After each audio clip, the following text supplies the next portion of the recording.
Okay, ഇനി അടുത്ത നമുക്ക് ഇവിടെ എന്താ ചെയ്യേണ്ടതെന്ന് പറഞ്ഞാൽ നമുക്ക് ലോഗിൻ പെർസിസ്റ്റ് ചെയ്യണം. സോ ലോഗിൻ പെർസിസ്റ്റ് ചെയ്യാനായിട്ട് നമ്മൾ ഇവിടെ ലോഗിൻ ചെയ്യാം. ആദ്യം തോമസ് 1 2 3 4 5.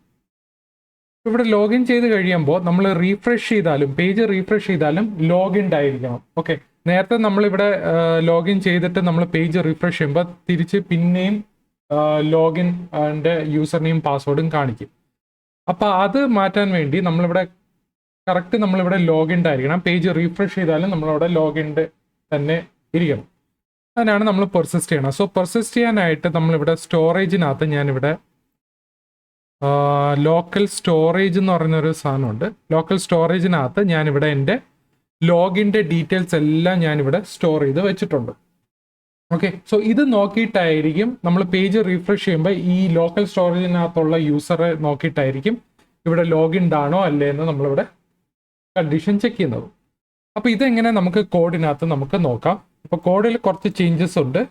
നമുക്ക് ആദ്യം നമുക്കിവിടെ സർവീസിനകത്തോട്ട് പോവാം. ഓക്കെ, നമ്മൾ API സർവീസിനകത്ത് നമ്മളിവിടെ ഒരു പുതിയൊരു വേരിയബിൾ നമ്മളിവിടെ ആഡ് ചെയ്തിട്ടുണ്ട്. കറണ്ട് യൂസർ ഈക്വൽ ടു നമ്മളിവിടെ സിഗ്നൽ എന്ന് പറയുന്ന സാധനമാണ് യൂസ് ചെയ്തിരിക്കുന്നത്. കഴിഞ്ഞ വീഡിയോയിൽ നമ്മൾ ഒബ്സർവബിൾസ് സിഗ്നൽസിൻ്റെ ഒരു വീഡിയോ ചെയ്തിട്ടുണ്ട്, അത് നിങ്ങൾ ചെക്ക് ചെയ്യുക. സോ സിഗ്നലിൻ്റെ യൂസ് എന്ന് പറഞ്ഞാൽ നമ്മൾ ഫസ്റ്റ് ഇനിഷ്യലി ഇതിൻ്റെ നള്ളായിരിക്കും ഇതിൻ്റെ വാല്യൂ. ഓക്കെ, അതിനകത്ത് നമ്മൾ ഈ ആരോ ബ്രാക്കറ്റ്സിനകത്ത് നമ്മളിവിടെ ഒരു യൂസർ എന്ന് പറയുന്ന ഒരു ഇന്റർഫേസ് നമ്മളിവിടെ ആഡ് ചെയ്തിട്ടുണ്ട്. ഓക്കെ, സോ ഇന്റർഫേസ് ആഡ് ചെയ്യാനായിട്ട് ഞാനിവിടെ പുതിയൊരു ഫയൽ ഇവിടെ ക്രിയേറ്റ് ചെയ്തിട്ടുണ്ട്, interface.ts.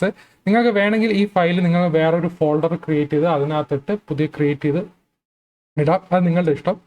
അപ്പോൾ ഞാനിവിടെ സർവീസിനകത്താണ് ഞാനിവിടെ ഒരു ഇന്റർഫേസ് ഫയൽ ക്രിയേറ്റ് ചെയ്തിട്ട് ഇവിടെ എക്സ്പോർട്ട് ഇന്റർഫേസ് യൂസർ എന്ന് പറയുന്ന ഒരു ഇന്റർഫേസ് ക്രിയേറ്റ് ചെയ്തു. അതിനകത്ത് നമ്മളുടെ ഫീൽഡ്സ് വരുന്നതെന്ന് പറഞ്ഞാൽ യൂസർ നെയിമും ടോക്കണാണ്. അതായത് നമ്മൾ ലോഗിൻ ചെയ്യുമ്പോൾ നമുക്കൊരു ഒബ്ജക്റ്റ് കിട്ടുമല്ലോ, റെസ്പോൺസ് ഒബ്ജക്റ്റ് കിട്ടുമല്ലോ, അതിൻ്റെ സ്ട്രക്ചറാണ്, അതിൻ്റെ ജേസൺ ഒബ്ജക്റ്റ് ആണ് നമ്മളിവിടെ ചെയ്തിരിക്കുന്നത്.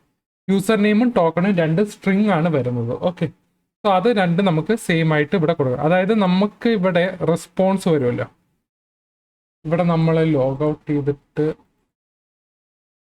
ചെയ്താലും കുഴപ്പമില്ല. സ്റ്റോറേജിനകത്ത് ഒന്നുകൂടെ ലോഗിൻ ചെയ്യാം.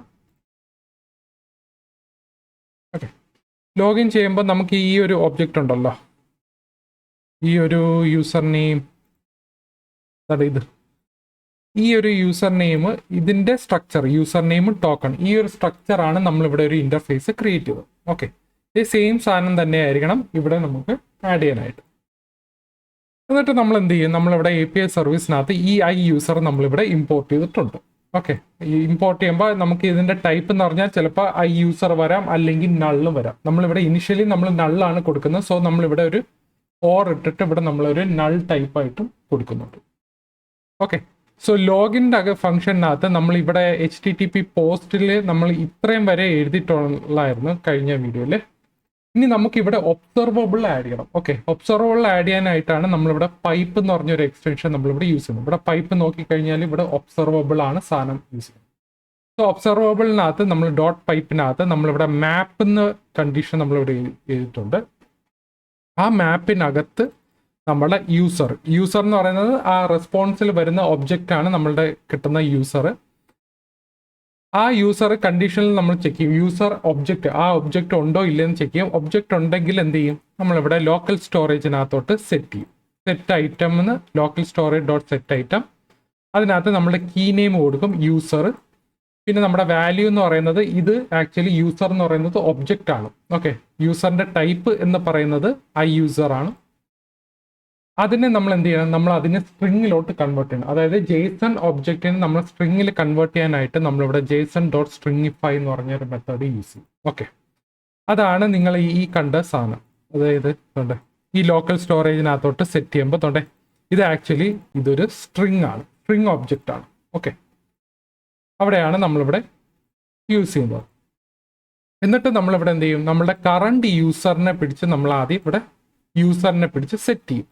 Okay, this dot current user എന്ന് പറയുന്നത് നമ്മുടെ സിഗ്നൽ ആണ്. സിഗ്നലിനകത്ത് ആക്ച്വലി ഒരു ഇനിഷ്യൽ വാല്യൂ നള്ളായിരിക്കും സെറ്റ് ചെയ്യണം. പിന്നെ നമ്മൾ എന്ത് ചെയ്യും, ലോഗിൻ ചെയ്യുമ്പോൾ നമ്മൾ ഇതിനെ നള്ളിനെ മാറ്റിയിട്ട് നമ്മൾ യൂസർ ഒബ്ജക്റ്റ് ആയിരിക്കും സെറ്റ് ചെയ്ത് വെക്കുന്നത്. ഓക്കെ, സോ ഇത്രയും സംഭവമായിരിക്കും കിട്ടുന്നത്. ഈ യൂസർ ഇവിടെ കൊടുക്കുമ്പോൾ നമ്മളിവിടെ HTTP പോസ്റ്റ് മെത്തേഡ് കണ്ടോ, ഈ പോസ്റ്റിൻ്റെ അവിടെ നമ്മളൊരു ടൈപ്പ് പറഞ്ഞു കൊടുക്കണം. അതായത് ഇത് തിരിച്ചു വരുന്ന റെസ്പോൺസ് എന്തായിരിക്കും? നമ്മുടെ ലോഗിൻ്റെ ഒബ്ജക്റ്റ് ആയിരിക്കും. അതായത് യൂസർ നെയിം ടോക്കൺ ആയിരിക്കും. അപ്പോൾ ആ ഒരു ഒബ്ജക്റ്റിൻ്റെ ടൈപ്പ് ആയിരിക്കും നമ്മളിവിടെ കൊടുത്തിരിക്കുന്നത്. ഇവിടെ വേണമെങ്കിൽ നിങ്ങൾക്ക് ഐ യൂസർ കൊടുക്കുക, അല്ലെങ്കിൽ എനിന്ന് കൊടുത്താലും കുഴപ്പമില്ല. ഇവിടെ ഞാൻ പക്ഷേ ഐ യൂസർ കൊടുക്കുകയാണ്. കാരണം നമുക്കറിയാം ലോഗിൻ്റെ ഒബ്ജക്റ്റിൻ്റെ ടൈപ്പ് എന്ന് പറയുന്നത് ഈ ഒരു ഐ യൂസറിൻ്റെ സാധനമായിരിക്കും. ഓക്കെ, ഇത്രയേ ഉള്ളൂ നമുക്ക് റെസ്പോൺസ് തിരിച്ച് കിട്ടുന്നു. ഇനി അടുത്ത് നമുക്ക് ലോഗ് ഔട്ടിൻ്റെ ഒരു ഫംഗ്ഷൻ നമ്മളിവിടെ എഴുതിയിട്ടുണ്ട്. ലോഗ് ഔട്ട് വേറെ ഒന്നുമല്ല, നമ്മുടെ ലോക്കൽ സ്റ്റോറേജിനകത്ത് കിടക്കുന്ന സാധനം നമ്മൾ റിമൂവ് ഐറ്റം യൂസർ എന്ന് പറയുന്ന ലോക്കൽ സ്റ്റോറേജ് ഉണ്ടല്ലോ, അതിനെ പിടിച്ചങ്ങ് റിമൂവ് ചെയ്യുക. എന്നിട്ട് നമ്മൾ കറണ്ട് യൂസറിനെ നമ്മൾ നള്ള് സെറ്റ് ചെയ്യും. സോ ഇതാണ് ലോഗ് ഔട്ടിനകത്ത് വരുന്നത്. ഇനി നമുക്ക് ഇതിനകത്ത് നാവ്ബാറിലേക്ക് വരുമ്പോൾ ഇവിടെ കുറച്ച് ചേഞ്ച് ഉണ്ട്. ഇവിടെ നമ്മൾ നേരത്തെ റെസ്പോൺസ് ഡോട്ട് യൂസർ നെയിം ആയിരുന്നു കൊടുത്തുകൊണ്ടിരുന്നത്. ഈ റെസ്പോൺസ് ഡോട്ട് യൂസർ നെയിം, അതിന് പകരം നമ്മൾ എന്ത് ചെയ്യും? നമ്മളിവിടെ API service dot current user. Okay, current user നമുക്കിവിടെ കിട്ടും. കാരണം എന്ന് പറഞ്ഞാൽ നമ്മളിവിടെ API സർവീസിൽ ലോഗിൻ ചെയ്ത് കഴിയുമ്പോൾ നമ്മളിവിടെ കറണ്ട് നമ്മൾ യൂസർ ഒബ്ജക്റ്റ് വെച്ച് സെറ്റ് ചെയ്യുന്നുണ്ട് കറണ്ട് യൂസറിൽ. അപ്പോൾ നമുക്ക് എന്തായാലും കറണ്ട് യൂസർ കിട്ടും. അതിൻ്റെ യൂസർ നെയിം ആയിരിക്കും നമ്മളിവിടെ സെറ്റ് ചെയ്തത്. നേരത്തെ നമ്മൾ RES ഡോട്ട് യൂസർ നെയിം ആയിരുന്നു, അത് മാറ്റിയിട്ട് നമ്മൾ ഇങ്ങനെയാണ് കൊടുത്തത്. കാരണം നമ്മളിപ്പോൾ ഈ ഒരു API നമ്മളിപ്പോൾ ഒരു ഒബ്സർവബിൾ ടൈപ്പാണ് നമ്മളിവിടെ കൊടുത്തിരിക്കുന്നത്. ഈ ഒരു സംഭവത്തിൽ ഈ ഒരു സാധനം ശരിക്കും പറഞ്ഞാൽ ഒബ്സർവബിൾ മെത്തേഡിലാണ്. ഓക്കെ, അപ്പം നമ്മളിവിടെ സെറ്റ് ചെയ്തു. അതുപോലെ തന്നെ നമ്മൾ ഇവിടെ ദിസ് ഡോട്ട് യൂസർ നെയിം ഈ ഒരു സെയിം സാധനം തന്നെ നമ്മൾ NG ഓൺ ഇനിറ്റിലും കൊടുക്കണം. കാരണം എന്ന് പറഞ്ഞാൽ നമ്മൾ പേജ് റീഫ്രഷ് ചെയ്യുമ്പോൾ ഈ ഒരു യൂസർ നെയിം അവിടെ കാണണം. ഇവിടെ പേജ് റീഫ്രഷ് ചെയ്യുമ്പോൾ ഇവിടെ തോമസ് എന്ന് പറഞ്ഞ ആ നെയിമില്ലേ, ആ നെയിം നമ്മളിവിടെ ഒന്നും കൂടെ സെറ്റ് ചെയ്യണം NG ഓൺ ഇനിറ്റിൽ. ഓക്കെ, അപ്പോൾ ഇത്രയാണ് സാധനം എഴുതിയിരിക്കുന്നത്. പിന്നെ നമുക്ക് ഇതിനകത്ത് വേറെ കുറച്ച് കാര്യങ്ങളുണ്ട്. ആപ്പ് കോമ്പോണൻറ്റ് ഡോട്ട് TS വരുമ്പോൾ അതിന് മുന്നേ നമ്മളിവിടെ ഒരു API സർവീസ് നമ്മൾ വിളിക്കും. API സർവീസ് യൂസർ നെയിം അതൊക്കെ എല്ലാം ചെയ്തിട്ടുള്ളതാണ്. നമുക്ക് നേരെ ആപ്പ് കോമ്പോണൻറ്റ് ഡോട്ട് TS വരാം. Okay, app component dot TS നമ്മളിവിടെ ഒരു API സർവീസ് നമ്മൾ പിന്നെയും ഇൻജെക്റ്റ് ചെയ്യും. ഓക്കെ, കാരണം നമുക്ക് കറണ്ട് യൂസർ വേണം. അപ്പോൾ അതിന് നമ്മൾ എന്തേ ചെയ്യുന്ന പറഞ്ഞാൽ നമ്മളിവിടെ ഒരു സെറ്റ് കറണ്ട് യൂസർ എന്ന് പറഞ്ഞൊരു ഫംഗ്ഷൻ പുതിയ ക്രിയേറ്റ് ചെയ്തിട്ടുണ്ട്. അതിൽ നമ്മൾ ലോക്കൽ സ്റ്റോറേജിൽ നിന്നുള്ള ഐറ്റം നമ്മൾ നോക്കും. യൂസർ എന്ന് പറഞ്ഞൊരു ഐറ്റം നോക്കും, അത് ആദ്യം എടുക്കും, കറണ്ട് യൂസറിനകത്തോട്ട് സെറ്റ് ചെയ്യും. എന്നിട്ട് നമ്മൾ ഇഫ് കണ്ടീഷൻ വെച്ച് ചെക്ക് ചെയ്യും, ഈ കറണ്ട് യൂസർ ഉണ്ടോ ഇല്ലെന്ന് ചെക്ക് ചെയ്യും. ഇല്ലെങ്കിൽ റിട്ടേൺ ചെയ്യും, ഉണ്ടെങ്കിൽ അടുത്ത ഇതിലോട്ടങ്ങ് എക്സിക്യൂട്ട് ചെയ്യും. എക്സിക്യൂട്ട് ചെയ്യാനായിട്ട് നമ്മൾ കറണ്ട് യൂസർ ഉണ്ടെങ്കിൽ എന്ത് ചെയ്യും? ഈ കറണ്ട് യൂസറിനെ നമ്മൾ പിടിച്ച് JSON-ൽ പാസ് ചെയ്യും. കാരണം ഈ current user actually string object ആണ്, സ്ട്രിങ് JSON ആണ്, അല്ലെങ്കിൽ സ്ട്രിങ് JSON ഒബ്ജക്റ്റ് എന്ന് പറയാം. ആ സ്ട്രിങ് JSON-നെ പിടിച്ച് നമ്മൾ എന്ത് ചെയ്യണം? നമ്മൾ JSON-ലേക്ക് പാസ് ചെയ്യണം, JSON ഒബ്ജക്റ്റിലേക്ക് പാസ് ചെയ്യണം. ഓക്കെ, അപ്പോൾ ഈ കറണ്ട് യൂസർ എന്ന് പറഞ്ഞ സ്ട്രിങ് ആണ്, അതിനെ പിടിച്ച് നമ്മൾ JSON ഒബ്ജക്റ്റിലോട്ട് കൺവേർട്ട് ചെയ്യാൻ നമ്മൾ JSON പാസ് യൂസ് ചെയ്യും. അത് കഴിഞ്ഞിട്ടാണ് നമ്മളിവിടെ API service dot current user. Okay, API സർവീസിനകത്ത് കറണ്ട് യൂസർ ഉണ്ട്. കറണ്ട് യൂസർ എന്ന് പറയുന്നത് സിഗ്നലാണ്. അവിടെ നമ്മൾ യൂസറിനെ പിടിച്ചങ്ങ് സെറ്റ് ചെയ്യുക. ഓക്കെ, ഇത്രയാണ് നമ്മൾ സാധനം എഴുതി. ഈ സെറ്റ് കറണ്ട് യൂസർ ഫംഗ്ഷൻ നമ്മളിവിടെ എവിടെ എഴുതും? NG ഓൺ ഇനിറ്റിനകത്ത് ആഡ് ചെയ്യും. പിന്നെ ഞാനിവിടെ ഗെറ്റ് യൂസേഴ്സ് എന്ന് പറഞ്ഞൊരു ഫംഗ്ഷൻ ചെയ്തിട്ടുണ്ട്. അതായത് വേറെ ഒന്നല്ല, NG ഓൺ ഇനിറ്റിനകത്ത് നമ്മുടെ ഈ ഗെറ്റ് യൂസേഴ്സിൻ്റെ API നമ്മളിവിടെ യൂസ് ചെയ്തിട്ടുണ്ടായിരുന്നു. അത് മാറ്റിയിട്ട് ഞാനൊരു പുതിയൊരു ഫംഗ്ഷനകത്ത് കൊണ്ടിട്ടിട്ടു, അത്രേ ഉള്ളൂ. വേറെ നമ്മൾ പുതിയതായിട്ടൊന്നും ആഡ് ചെയ്തിട്ടില്ല. ഓക്കെ, സോ ഗെറ്റ് യൂസേഴ്സും അതുപോലെ തന്നെ സെറ്റ് കറണ്ട് യൂസറും നമ്മളിവിടെ സെറ്റ് ചെയ്തിട്ടുണ്ട്. ഇനി നമുക്ക് നാവ്ബാറിലേക്ക് വരുമ്പോൾ നമുക്ക് കുറച്ച് ചേഞ്ചസ് ഉണ്ട്. നമ്മൾ നേരത്തെ ലോഗ്ഡ് ഇൻ എന്ന് പറഞ്ഞൊരു വേരിയബിൾ പിടിച്ച് സെറ്റ് ചെയ്തിട്ടില്ല, ഫാൾസും ട്രൂ ആക്കുന്ന. അതിന് പകരം നമുക്കിവിടെ സർവീസ് വെച്ചിട്ട് നമുക്ക് നോക്കാം. ഓക്കെ, അപ്പോൾ അതുകൊണ്ട് നമ്മൾ API സർവീസ് ഉണ്ട്. API സർവീസിനകത്ത് നമ്മുടെ കറണ്ട് യൂസർ ഉണ്ടോ എന്ന് നോക്കും. ഓക്കെ, കറണ്ട് യൂസർ ഉണ്ടോ എന്ന് ചെക്ക് ചെയ്യും, ഉണ്ടോ ഇല്ലയെന്ന് ചെക്ക് ചെയ്യും. കറണ്ട് യൂസർ നള്ളാണെങ്കിൽ ഇതിനകത്ത് കയറത്തില്ല, ഉണ്ടെങ്കിൽ ഇതിനകത്ത് കയറും. ഓക്കെ, ഇതിനകത്ത് കയറുമ്പോൾ നമ്മുടെ വേറെ ഒന്നല്ല, ഡ്രോപ്പ് ഡൗൺ മെനുവും അതുപോലെ തന്നെ നമ്മളുടെ എലമെൻറ്റ്സ്, ഹോം, ലിങ്ക്, ഡിസേബിൾ എന്ന് പറഞ്ഞ എലമെൻറ്റ്. ഓക്കെ, കറണ്ട് യൂസർ ഉണ്ടെങ്കിൽ.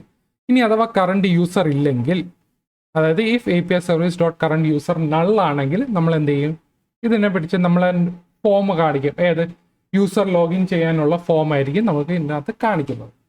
ഓക്കെ, സോ ഇത്രയും സംഭവങ്ങളേ ഉള്ളൂ. സോ നിങ്ങൾ വീഡിയോ പോസ് ചെയ്തിട്ട് നിങ്ങളൊന്ന് ട്രൈ ചെയ്ത് നോക്കുക. അപ്പോൾ നമ്മളിവിടെ ഒരു API സർവീസിനകത്ത് നമ്മൾ ഒരു ഒബ്സർവബിൾ കൊണ്ടുവന്നിട്ടുണ്ട്, പിന്നെ നമ്മളിവിടെ സിഗ്നലും കൊണ്ടുവന്നിട്ടുണ്ട്, അതിലൊക്കെ ആഡ് ചെയ്തിട്ടുണ്ട്. സോ സിഗ്നലിൽ വെച്ചിട്ടായിരിക്കും നമ്മൾ ബാക്കി ഇതിനകത്ത് യൂസർ ഉണ്ടോ ഇല്ലേന്ന് ചെക്ക് ചെയ്യുന്നത്. ഓക്കെ, അപ്പോൾ നമ്മൾ സേവ് ചെയ്ത് കഴിഞ്ഞാൽ എന്താ സംഭവിക്കുന്നു? അപ്പോൾ സേവ് ചെയ്യുമ്പോൾ നമ്മുടെ ലോക്കൽ സ്റ്റോറേജിൽ ഇപ്പോൾ ഒന്നുമില്ല. ലോക്കൽ സ്റ്റോറേജ് നമുക്കിവിടെ തൽക്കാലം പാതി ലോഗൗട്ട് ചെയ്യാം. അപ്പോൾ നമ്മളിവിടെ തോമസ്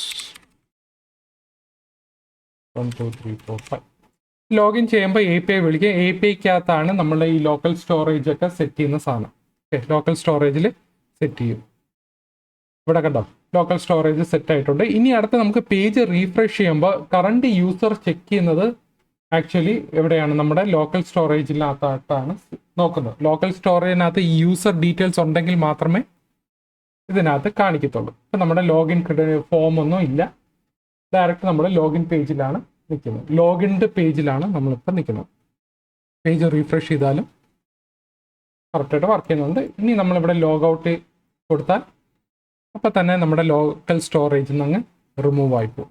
ഓക്കെ, സോ ഇത്രയാണ് നമ്മുടെ ലോഗിനിൽ നമ്മൾ പെർസിസ്റ്റ് ചെയ്യുന്നത്. ഓക്കെ, ഇതിനകത്ത് എന്തെങ്കിലും നിങ്ങൾക്ക് ഡൗട്ട് ഉണ്ടെങ്കിൽ നിങ്ങൾ താഴെ കമൻറ്റ് സെക്ഷനിനകത്ത് പോകാം. ഓക്കെ.